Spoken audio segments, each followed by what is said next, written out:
vazarem, não, mas deixa eu... Então vamos, prefeito, nós só passamos para eles, a senhora repassou, a meta dos 400 quilômetros.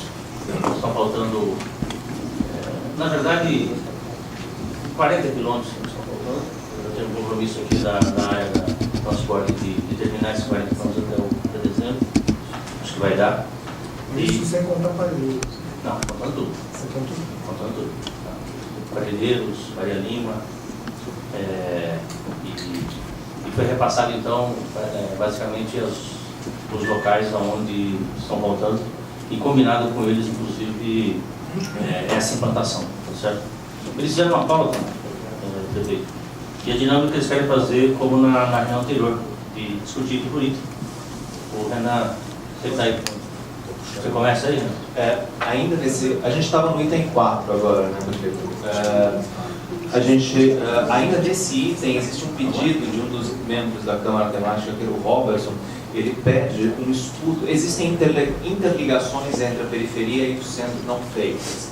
Ele pede um estudo de que aos domingos sejam feitas ciclofaixas operacionais de lazer para que o povo da periferia possa começar a aprender a chegar ao centro. Então, quer dizer, quando você tem uma ciclovia que vem chegando lá da periferia e não conecta com o centro, aproveitar e fazer essas conexões com a ciclofaixa operacional de lazer aos domingos para começar a criar esse hábito, se possível, um estudo da possibilidade disso e eventual implementação. Excelente. Isso é interessante. A gente pode ir levantando também e aí dando sugestões para nós. Não resolvemos o metrô na radial, né? Não. O que pega essa? Ali nós tentamos pegar um espaço do trilho, do metrô, de uma área de servidão. O metrô não liberou, alegando que tinha muita interferência de fiação, da parte elétrica. É uma galeria técnica. É uma galeria Galeria técnica. técnica deles ao lado do muro e não tem. Eles não liberaram a área de operação do centro, não liberou. E está dentro do projeto do corredor lá da região. Nós estamos buscando outras alternativas, porque a gente sabe que vai demorar isso, e para fazer a ligação com as Amazonas. Aquele canteiro central da radial, pelo menos uma parte não vai fazer? Canteiro central da radial? É que estava previsto, estava lá no processo do corredor. Vai mexer todo a geometria daquela região. O canteiro, inclusive, vai ser usado lá para o corredor. Aí eu volto no primeiro ponto de... antes de continuar, eu gostaria que tivesse uma apresentação dos membros da Câmara ou a gente segue na... Vamos seguir, depois a gente faz, só para não interromper o raciocínio. Aí a gente volta no primeiro ponto de pauta, que é início dos trabalhos do GT Qualidade, que foi juntado com o segundo ponto de pauta, que é zeladoria, que agora no momento é o mais importante para a gente. E a gente eventualmente tinha pedido até a presença do André Rechico aqui, não sei se o André conseguiu vir, para tratar um pouco desse tema.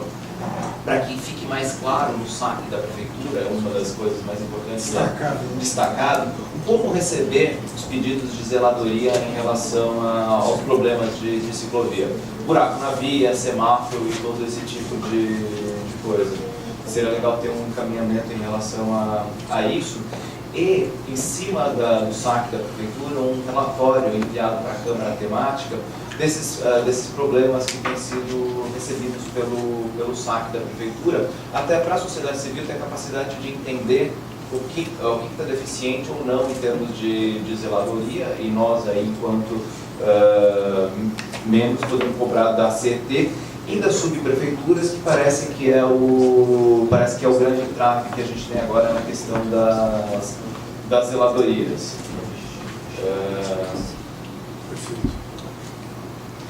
Que é uma pergunta que a gente tem, que é quem que é o responsável, né? Quem é de fato responsável por continuar essa zeladoria das ciclovias já implementadas até agora?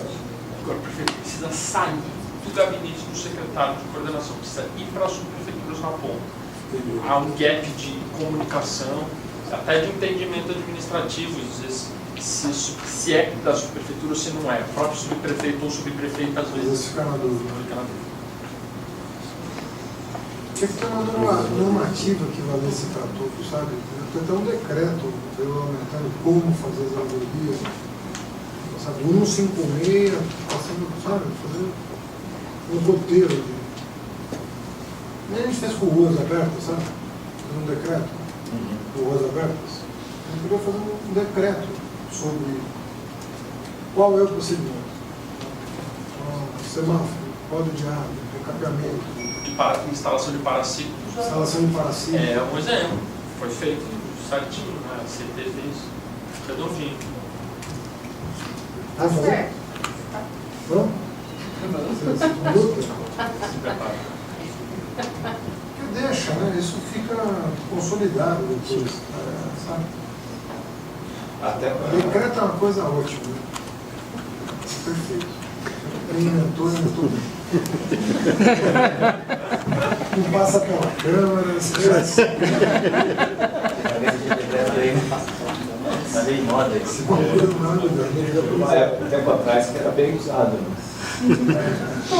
Esse eu nem só fui decreto, é decreto. Porque tá uma coisa que não precisa. Sabe, é procedimento, protocolo, a comunidade se reúne, a coisa avança, porque daqui 2 anos alguém vai lembrar de alguma outra coisa, você já revê aquele decreto, sabe, a coisa avança.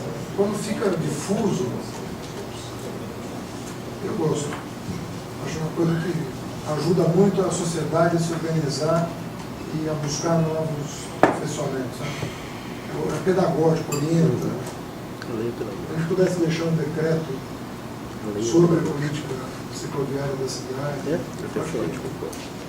gente articula com a Secretaria da Prefeitura e chama vocês, comissão, para fazer essa reunião e aí de lá surge a proposta do decreto.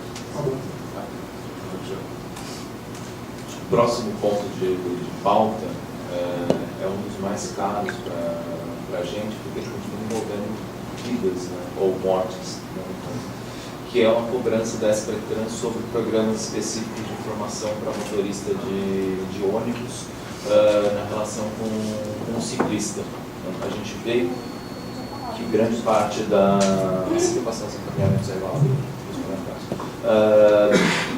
a gente vê que grande parte das mortes ainda são ocasionadas pelos motoristas de ônibus, grande parte do desrespeito ao ciclista e das finas, desse tipo de coisa, ainda vem do motorista de ônibus. Então a gente queria retomar a cobrança das informações da SPTrans sobre acidentes e treinamentos. A gente gostaria de receber informações da SPTrans sobre que volume de acidentes envolvendo ciclistas têm sido registrados, como têm sido feitos os treinamentos específicos para... A SPTrans fica sabendo lá, informada?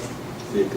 Não, A fiscalização dela acompanha tipo o boleto que a CET, o boletim que a CET faz e acompanha de todos os acidentes, todo de ônibus a respeito. isso está na... Onde também acontece, né? Isso estava na licitação, né? A licitação deu uma parada, inclusive essa obrigatoriedade de fazer esses cursos de formação. O que nós poderíamos, talvez, fazer articular uma reunião com o SP Urbanos, o sindicato deles, que a gente precisa entrar nas empresas, tá certo? Nas concessionárias. Lá, na verdade, a função da boa maneira de dirigir na cidade, e quem deve treinar são as empresas, tá certo? Nós não temos recurso público para fazer isso, até porque são funcionários deles. Então, isso não impede de a gente articular para poder fazer isso. Ter esses cursos de formação. O próprio sindicato dos trabalhadores podia ajudar. Talvez envolver o próprio sindicato. Prefeito, em 2012, na carta que o senhor assinou com a gente, compromissos do processo eleitoral ainda, a gente fez um levantamento de todos os compromissos assinados e aquilo que de fato a gestão executou, quanto executou, e esse é o único compromisso que está como não executado, de todos os 10 pontos da carta de compromissos. Então, tem ainda esse simbolismo de ter um compromisso assinado em 2012. Curso de formação? O curso de formação? Treinamento de condutores. Além disso, o ponto que foi colocado no edital de licitação foi uma contribuição da sociedade civil ao edital, sobre o ponto, enfim, acho que é o ponto 7, alguma coisa assim, o treinamento dos motoristas foi uma coisa que a própria sociedade civil, em conjunto também com a sociedade e tudo mais, construiu e que foi acatado no processo de revisão. Então, acho muito, muito importante, muito válido. Eu acho que a gente... nós pegamos, eu chamo o pessoal da CET, junto com a SP Urbanos, com o sindicato dos rodoviários, que é dos motoristas, e a gente faz junto com vocês, e daí tenta já ver essa programação, inclusive. Evaldo, não tenho... por exemplo, tem o ponto do táxi, né, que é quem vai dirigir táxi tem que fazer... Não serviu para grande coisa, bem da verdade, mas se a gente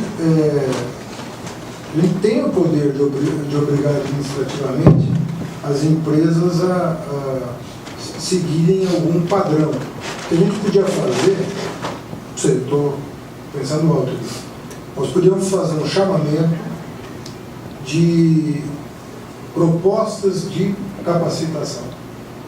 Quem tem uma boa capacitação para motoristas de ônibus nesse...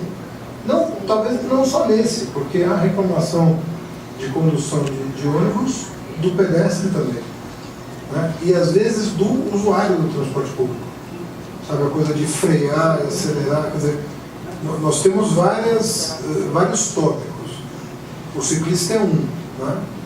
Então, quem sabe a gente não chama escolas que estejam dispostas a formatar um curso de formação para condução segura, pensando na comunidade do usuário e na segurança do pedestre e do ciclista.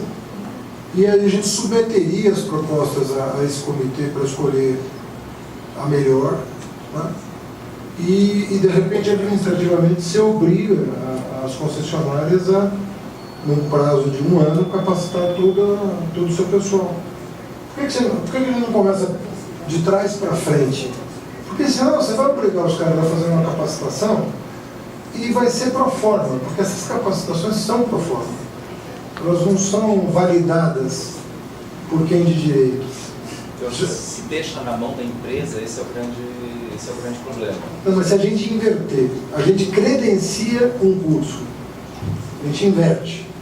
A gente credencia, nós queremos esse curso. Então, a questão, prefeito, o ano passado, por conta da gente da CT, no caso, nossa área de treinamento, a gente não poder treinar diretamente os motoristas, nós fizemos com um apoio com a Esperança, foi chamar os RHs das empresas e capacitar os RHs das empresas de ônibus para fazer um retreinamento do pessoal interno deles. Mas ainda é uma medida... Eu sinceramente, então estou falando como... é pro forma. A impressão é que nós vamos cumprir tabela. Perfeito. Se a gente invertesse a lógica, primeiro a gente define qual é a capacitação que a gente quer. Né? Qual é a capacitação que a gente quer. E aí a gente parte para o... Olha, essa formação que nos interessa. Iria por aí. Não, só para colocar que o treinamento de motoristas de ônibus é feito hoje, em pelo menos que eu conheço, em certas cidades do Brasil. Eles são feitas por organizações locais, né, e tanto de pedestres quanto de bicicletas. Inclusive, nós já tivemos reuniões com várias pessoas que estão aqui sentadas sobre isso. E aí o que até tinha sido demandado é exatamente os conteúdos de formação, para que não tenha que se fazer vários treinamentos, que eu acho que esse é um problema, né? Então, eu acho que o pessoal daqui a alguns trabalham até nessa área de formação, mas só para contar um pouco do processo que nós já passamos, no sentido de caminhar lá para frente, né? Então, acho que esse é o objetivo que eles estão buscando aqui, né? Só para esclarecer. Só perfeito. Eu ia falar justamente o que a Suzana falou desse histórico, e a gente conversou bastante sobre isso, algumas pessoas que estão aqui, e eu vim trazer para o senhor um abaixo-assinado, tá?